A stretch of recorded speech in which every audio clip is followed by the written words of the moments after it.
3 থেকে যদি 77 হয়, 77 থেকে কেন 177 হবে না? যদি বিজেপির 10% ভোট বাড়তে বাড়তে 39-40% গিয়ে দাঁড়ায়, তো 40% ভোটটা কেন 45% করা যায়? নিশ্চিতভাবে 6 মাস পরে পশ্চিমবঙ্গে নির্বাচন আছে।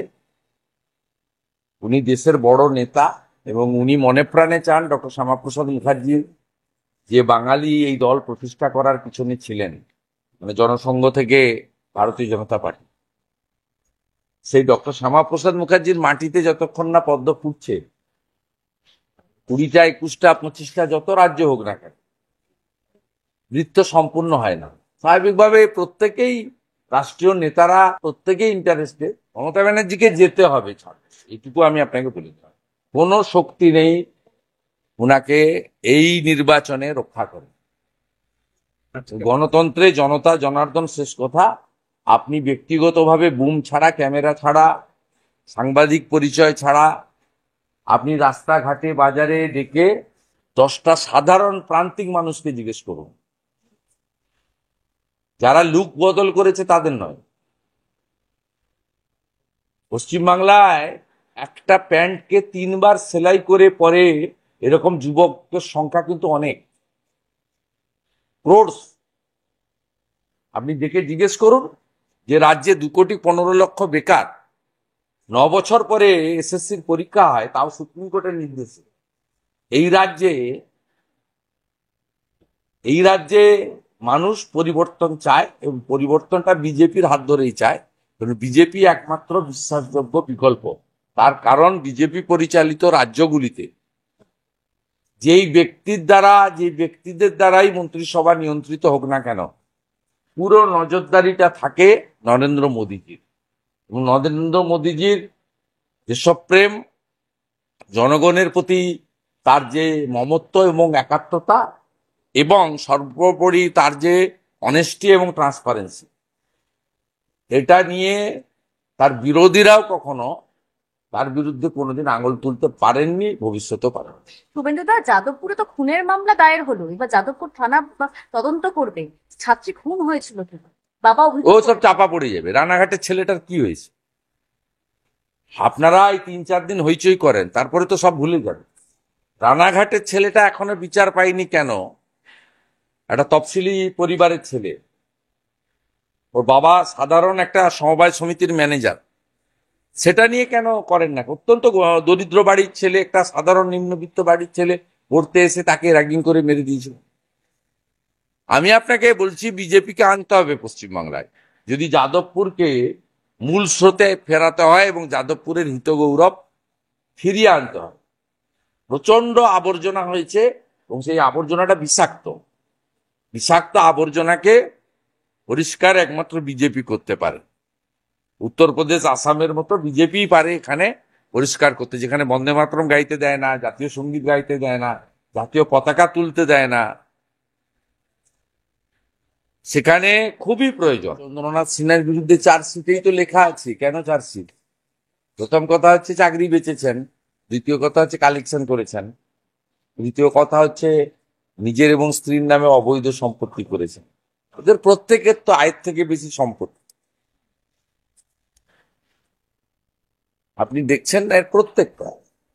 এই রাজ্যের মুখ্যমন্ত্রী নিজে দুর্নীতিগ্রস্ত, এবং তার যে পুরো র্যাকেট, তার পরিবারের লোক থেকে শুরু করে সকলেই আয়ের থেকে বেশি সম্পত্তি।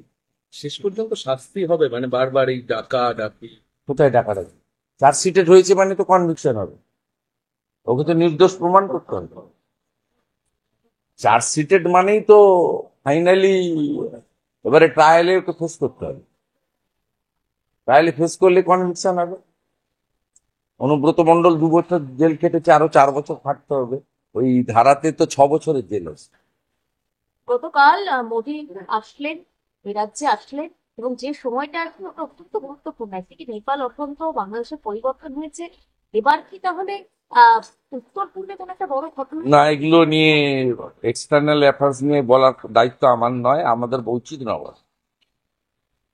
দেশে খুব শক্তিশালী প্রধানমন্ত্রী আছেন, ওনার উপর আস্থা রাখুন।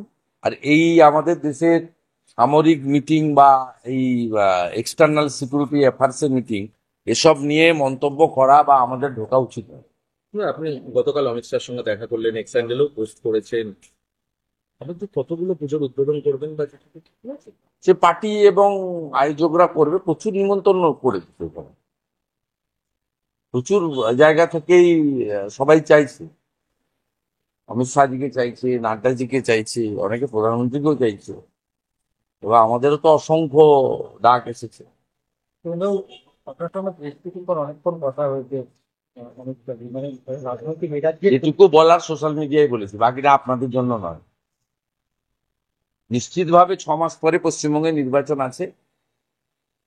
উনি দেশের বড় নেতা এবং উনি মনে প্রাণে চান ডক্টর শ্যামাপ্রসাদ মুখার্জি যে বাঙালি এই দল প্রতিষ্ঠা করার পিছনে ছিলেন, মানে জনসংঘ থেকে ভারতীয় জনতা পার্টি, সেই ডক্টর শ্যামাপ্রসাদ মুখার্জির মাটিতে যতক্ষণ না পদ্ম ফুটছে, 20টা 21টা 25টা যত রাজ্য হোক না কেন, নৃত্য সম্পূর্ণ হয় না।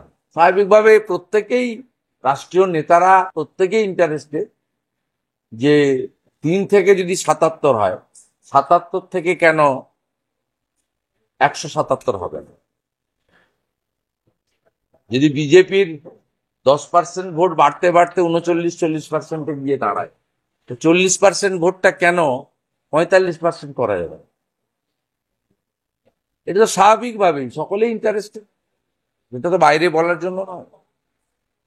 মমতা ব্যানার্জিকে যেতে হবে ছাড়, এইটুকু আমি আপনাকে বলি। কোনো শক্তি নেই ওনাকে এই নির্বাচনে রক্ষা করে। গণতন্ত্রে জনতা জনার্দন শেষ কথা।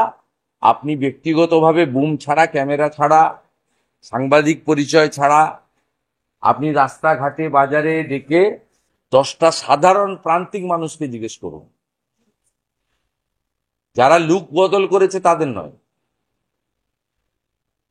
পশ্চিমবাংলায় একটা প্যান্টকে 3বার সেলাই করে পরে এরকম যুবকের সংখ্যা কিন্তু অনেক, ক্রোড়স। আপনি দেখে জিজ্ঞেস করুন যে রাজ্যে 2,15,00,000 বেকার, 9 বছর পরে এসএসসির পরীক্ষা হয়, তাও সুপ্রিম কোর্টের নির্দেশে। এই রাজ্যে মানুষ পরিবর্তন চায়, এবং পরিবর্তনটা বিজেপির হাত ধরেই চায়, কারণ বিজেপি একমাত্র বিশ্বাসযোগ্য বিকল্প। তার কারণ বিজেপি পরিচালিত রাজ্যগুলিতে যে ব্যক্তিদের দ্বারাই মন্ত্রিসভা নিয়ন্ত্রিত হোক না কেন, পুরো নজরদারিটা থাকে নরেন্দ্র মোদীজির। এবং নরেন্দ্র মোদীজির দেশপ্রেম, জনগণের প্রতি তার যে মমত্ব এবং একাত্মতা, এবং সর্বোপরি তার যে অনেস্টি এবং ট্রান্সপারেন্সি, এটা নিয়ে তার বিরোধীরাও কখনো তার বিরুদ্ধে কোনোদিন আঙুল তুলতে পারেননি, ভবিষ্যতেও পারেন।